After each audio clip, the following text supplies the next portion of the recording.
Il m'a rejeté sans même me regarder, simplement parce que ma peau ne correspondait pas à son idée du succès. Ce jour-là, j'ai juré que je lui prouverais sa erreur.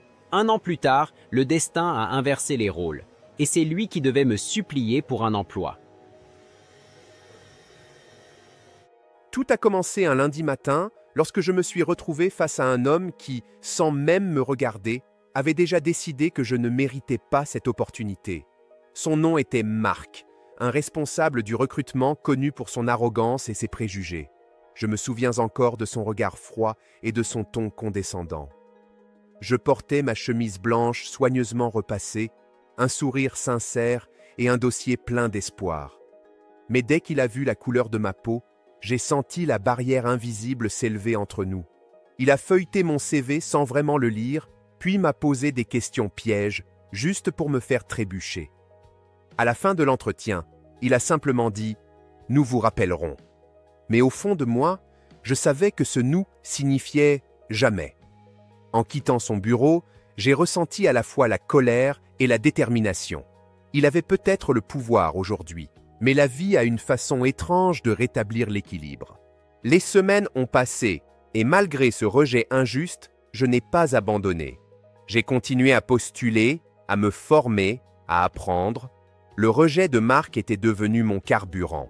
Je voulais prouver, non pas à lui, mais à moi-même, que ma valeur ne dépendait pas de son regard biaisé. 1 an plus tard, tout avait changé. J'avais créé ma propre start-up, une entreprise technologique qui commençait à se faire un nom. Ce que Marc ignorait, c'est que sa décision de me rejeter avait déclenché chez moi une flamme que rien ne pouvait éteindre. Mon entreprise avait grandi si vite que nous étions maintenant à la recherche de nouveaux talents. Et ironie du sort, c'est ce même Marc qui, après avoir perdu son emploi lors d'une restructuration, avait postulé chez nous. Le voir rentrer dans mon bureau ce jour-là fut un moment inoubliable. Il ne m'a pas reconnu immédiatement, mais moi, oui. Son costume était froissé, ses yeux fatigués et son arrogance d'autrefois semblait s'être évaporée. Il m'a tendu la main, timidement cette fois. Je l'ai serré, un sourire discret aux lèvres, cachant à peine mon souvenir du passé. Je lui ai demandé de s'asseoir. En parcourant son CV, je me suis souvenu de la façon dont il avait, jadis, ignoré le mien. Ironie divine, c'était à mon tour de décider de son avenir professionnel. J'ai pris une profonde respiration avant de lui poser la première question. « Alors, Marc, ai-je commencé calmement, pourquoi pensez-vous être la bonne personne pour ce poste ?» Il a hésité. Son ton autrefois assuré était maintenant empreint d'humilité. Il m'a parlé de son expérience, de ses erreurs et de sa volonté de recommencer, mais chaque mot semblait trembler. Je l'ai écouté en silence, mes doigts tapotant sur le bureau. Il n'était plus le même homme. Le pouvoir, le prestige, tout cela s'était effondré. Il n'était plus le recruteur raciste, juste un homme cherchant une seconde chance. Et c'est là que j'ai compris quelque chose d'important. La vie ne se résume pas à un poste ou à un statut. Ce jour-là, j'ai vu un miroir de mon ancienne douleur, mais aussi une leçon sur le pardon. Il n'avait pas seulement perdu son emploi, il avait perdu la version de lui-même qui croyait être au-dessus des autres. Je me suis souvenu de la brûlure de l'humiliation que j'avais ressentie dans son bureau. Et pourtant, je n'ai pas voulu reproduire ce cycle. Je pouvais choisir d'être meilleur.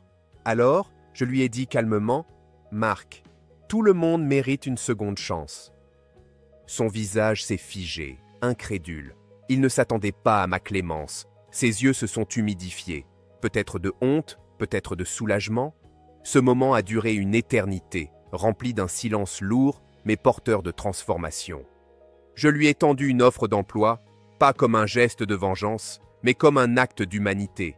Il a accepté, la voix tremblante. À partir de ce jour, il a travaillé dur, plus humble que jamais. Le raciste était devenu un homme reconnaissant. Les mois suivants, Marc a prouvé qu'il pouvait changer. Il a appris à travailler en équipe, à écouter, à respecter. Plusieurs fois, il est venu me voir pour s'excuser du passé. Je l'ai toujours écouté avec bienveillance, car le vrai pouvoir, c'est celui du pardon. Un jour, il m'a dit « Tu m'as appris plus qu'aucun supérieur ne l'a fait. Tu m'as appris ce que signifie vraiment la dignité. Et à ce moment-là, j'ai compris que la vie avait parfaitement bouclé la boucle. J'avais gagné, mais sans écraser. Chaque fois que je repense à cette histoire, je souris.